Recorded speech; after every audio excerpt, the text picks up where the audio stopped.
आप सभी को जय मसीह। मेरा नाम प्रसन्न जंगम है। मैं एक क्रिश्चियन अपॉलजिस्ट हूँ। क्रिश्चियन कंटेंट वीडियोस में आप सभी का स्वागत है।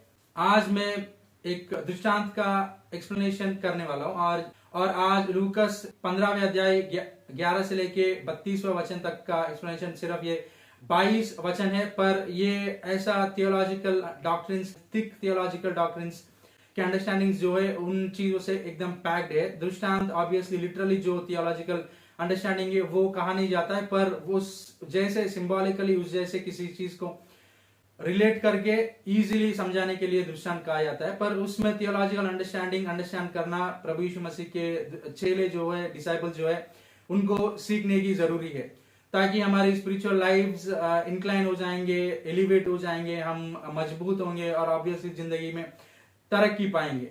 और इस 22 वचनों के बारे में मैंने जब यूएसए में था, बाइबल कॉलेज में था, मेरा पहले सेमेस्टर चल रहा था, उसके पहले सेमेस्टर का हॉलीडेज चल रहा था, तब मैंने एक किताब लिखी है। ये वाला किताब मीटिंग द मिडवे टाइटल है, और 2016 में सेकेंड सेमेस्टर में मैं इस बुक को पब्लिश भी करवाया। और इस बुक को और भी गाढ़ा बना के, हेवी बना के, एक्सप्लेनेशन और भी भर के इसको 4 भागों में डिवाइड करके मैं अलग से फिर ऑनलाइन में भी पोस्ट करूंगा, ऑनलाइन में भी बुक को पब्लिश करूंगा, और उसके बाद मैं आपको लिंक्स भी शेयर करूंगा। पर ये 22 वचनों में हम लोग देखेंगे तो पहला 11वें वचन में हम लोग देखेंगे तो उसमें एक भाग है कि पिता के 2 पुत्र थे, कहकर रहेगा। तो हम इससे ये सोचेंगे, अगर थियोलॉजी, बिब्लिकल थियोलॉजी कोई अच्छा समझते हैं, अच्छा अंडरस्टैंडिंग है किसी का, या फिर बाइबल कॉलेज में आके पढ़े हैं, थियोलॉजिकल अंडरस्टैंडिंग हैवी है, डीपर है, तो ऑब्वियसली वो ये समझेंगे इस वचन से। और ये पैराबल को भी, ये दृष्टांत कथा को भी पढ़ेंगे तो ऑब्वियसली कोई भी थियोलॉजिकल अंडरस्टैंडिंग अच्छा है तो ये कंक्लूजन पे आएंगे कि 2 पुत्र यहाँ पे 2 स्पिरिचुअल स्टैंडर्ड्स के जो परमेश्वर के सामने लोग हैं वो है। और ये दोनों पुत्र एक यहूदी है और दूसरा विधर्मी है, या फिर अन्य जाति का है, या फिर एक जेंटाइल है, या फिर एक गैर यहूदी है।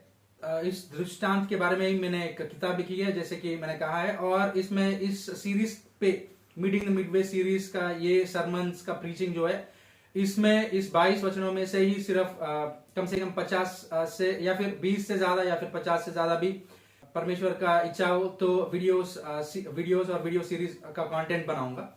और कोई यहूदी हो तो ऑब्वियसली यहाँ पे दोनों को भी बेटे कहा गया है, पुत्र कहा गया है, तो उसका मतलब ऑब्वियसली पहले हम लोग बाइबल में ये देखेंगे तो ओल्ड टेस्टामेंट में देखेंगे तो किसी को भी यहूदियों का देश को अलग बनाया गया, देश को चुना गया है, उन लोगों को एक देश बनाया गया है। तो ऑब्वियसली उन लोग ये बात सुनेंगे तो शायद इस चीज को एक्सेप्ट कर नहीं पाएंगे, मान नहीं पाएंगे। तो ऑब्वियसली पर भी एफेसियों की पत्री पहली अध्याय हम लोग 5 वचन पढ़ेंगे तो अब हम पुत्र जैसे स्वीकार हो प्रभु यीशु मसीह में, ऐसा प्रीडेस्टिन किया गया है, ऐसा प्लान किया गया है परमेश्वर की ओर से। और जब तक ये प्रभु यीशु मसीह में विश्वास कोई व्यक्ति ना करेंगे तो वो व्यक्ति चाहे ओल्ड टेस्टामेंट की टाइम में, चाहे व्यवस्था को पाए हुए यहूदी लोग में से एक भी हो, पर भी वो कंप्लीटली रिडीम्ड सन, या फिर पूरी तरह से छुटकारा पाया हुआ पुत्र, परमेश्वर के राज्य में भाग लेने वाला, रहने वाला पुत्र नहीं है। ये इस वचन का मतलब है। उसके साथ साथ हम लोग ये देखेंगे कि ये वाला सिचुएशन जो है, ये वाला सिनेरियो जो है, वो एडम के बारे में नहीं बोला जा रहा है इसमें। और ये ईडन गार्डन में ये वाला स्टोरी हो नहीं रहा है। ये उसके बाद का, जब यहूदियों का देश बना, उसके बाद या फिर प्रभु यीशु मसीह जब आया, खुद एक्सप्लेन करते हुए व्यवस्था का इंटरप्रिटेशन सही तरह से, और यहूदियों भी कैसे परमेश्वर के पुत्र बनेंगे, कैसे राज में हिस्सा लेंगे, प्रभु यीशु मसीह कैसे समझा रहे थे, जब समझा रहे थे उस टाइम का भी सिचुएशन ये हम लोग समझ सकते हैं, मान सकते हैं। अगर एक ही बच्चा होता, एक ही पुत्र होता तो ऑब्वियसली हम लोग ये समझेंगे कि ये शायद आदम भी हो सकता है, कहकर हम लोग रिलेट कर सकते हैं। पर यहाँ पे 2 पुत्र है, मतलब पाप अपराध आदमी ने किया है, मनुष्य ने किया है, ह्यूमैनिटी ने सिन किया है। और उसके बाद जब डिसेंडेंट्स की प्रक्रिया शुरू हुआ है, मतलब जैसे कि एक व्यक्ति किसी और व्यक्ति को पाया है, जन्म दिया है, कि एक व्यक्ति और उस व्यक्ति किसी और व्यक्ति को जन्म दिया है, ऐसा डिसेंड होते हुए आए हैं आज तक का। और तो ऑब्वियसली ह्यूमन डिसेंडेंसी का शुरुआत हुआ तो ऑब्वियसली ये एडम के बाद ही हुआ है। और दोनों को पुत्र कहने का मतलब ये रहा कि दोनों, चाहे एक यहूदी हो और दूसरा का हम लोग कोया हो, पुत्र का लाइफस्टाइल को हम लोग देखेंगे, उसके डिसीजंस को हम लोग देखेंगे। और घर से बाहर, पिता से बाहर और दूर रहने का मतलब दोनों, या फिर दो स्पिरिचुअल स्टैंडर्ड्स के लोग जो है उन लोगों के बारे में ये वाला पैराबल बात कर रहा है। तो और एट द सेम टाइम उसमें से एक यहूदी ऑलरेडी पुत्र कहा गया है ओल्ड टेस्टामेंट में, but at the same time वो जेंटाइल के साथ, एक विधर्मी के साथ एक कहा गया है, एक ही जैसा उसको भी ट्रीट किया गया है। एक ही, जितना परमेश्वर को जितना यहूदी है उतना ही एक विधर्मी है, गैर यहूदी है। जैसे कि गलतियों की पत्री 3:28 में हम लोग देखेंगे तो हम लोग यहूदी, गैर यहूदी, ग्रीक हो या फिर कोई स्त्री हो या फिर पुरुष हो, कोई सैल्वेशन की मामले में और प्रभु यीशु मसीह पे विश्वास रखने के मामले में हर कोई एक है। और उसके बिना अगर प्रभु यीशु मसीह में, अगर जैसे कि एफिशियंस 1:6 में हम लोग देखेंगे तो उस अडॉप्शन की प्रक्रिया को, उस पोर्टफोलियो को, उस प्रोविजन को किसी व्यक्ति, कोई भी व्यक्ति किसी भी रिलीजन का हो सकता है, वो अगर पा नहीं लेंगे और या फिर कोई प्रभु यीशु मसीह पे विश्वास ना रख पाएंगे तो ऑब्वियसली हर कोई व्यक्ति अनसेव्ड स्टेट में रहेंगे। और प्रभु यीशु मसीह के आने के टाइम से पहले इस धरती पे यहूदी जो पुत्र कहा गए थे वो लोग भी प्रभु यीशु मसीह में जो प्रीडेस्टिन किया गया है, जो अडॉप्शन प्रभु यीशु मसीह में लोग जो पा सकते हैं परमेश्वर के पुत्र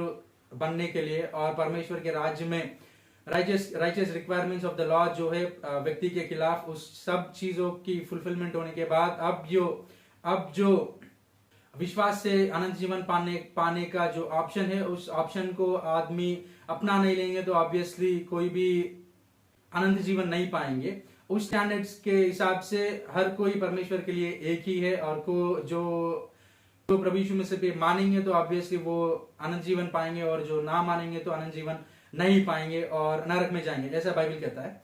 और ये जब स्टोरी चल रहा था, ये जब पैराबल चल रहा था, तब लोगों को रिडेम्पशन कंप्लीटली रिडीम होने का ऑप्शन नहीं था। और जैसे तब तक विश्वास का प्रकट, कंप्लीट रिडेम्पशन लोगों को जो ले जाएगा, वो वाला कमांड के बारे में, जैसे कि एक्ट 16:31 में लिखा है, प्रभु यीशु मसीह पर विश्वास रखिए आप और आपके घरान उदाहरण पाएंगे कहकर, वो वाला ऑप्शन, वो वाला कमांड नहीं था। तो मतलब वो लोग तब तक उदाहरण पाए हुए लोग नहीं थे, चाहे वो यहूदी हो, गैर यहूदी हो। और वो स्टैंडर्ड के हिसाब से दोनों को भी परमेश्वर ने पुत्र कहकर कहा है। और चाहे वो यहूदी हो, वो भी एक गैर यहूदी के बराबर है।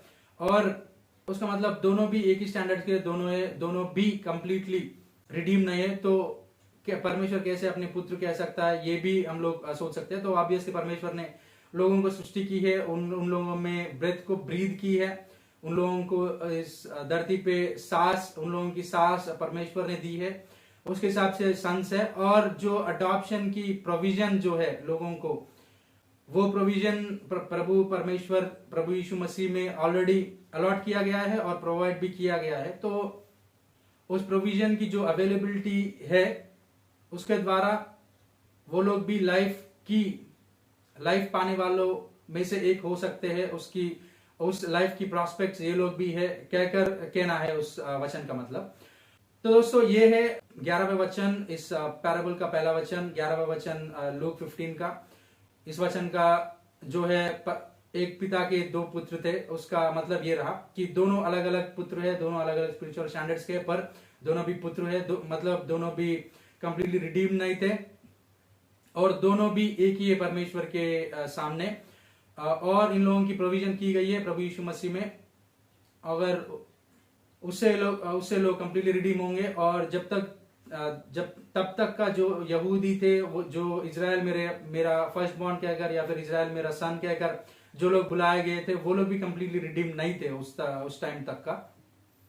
तो इस वचन के बारे में जो एक्सप्लेनेशन है, इतना ही है दोस्तों। और इस सीरीज की, इस पैराबल के एक्सप्लेनेशन का सीरीज का वीडियोस मैं अगले वीडियोस में बनाते ही रहूंगा।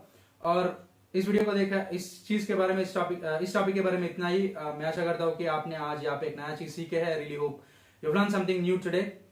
अगर आप यहाँ पे नए हो और मेरे चैनल के सब्सक्राइबर नहीं हो तो कृपया क्रिश्चियन कंटेंट वीडियोस का सब्सक्राइबर बनिएगा और बेल आइकन पर क्लिक करिए, ताकि जब भी मैं कुछ नया पोस्ट करता हूँ नोटिफिकेशन आप तक पहुंच जाएंगे। इस वीडियो को देखा है आपने, इसके लिए बहुत धन्यवाद। Thank you for watching this video. परमेश्वर हम सभी को आशीष दे।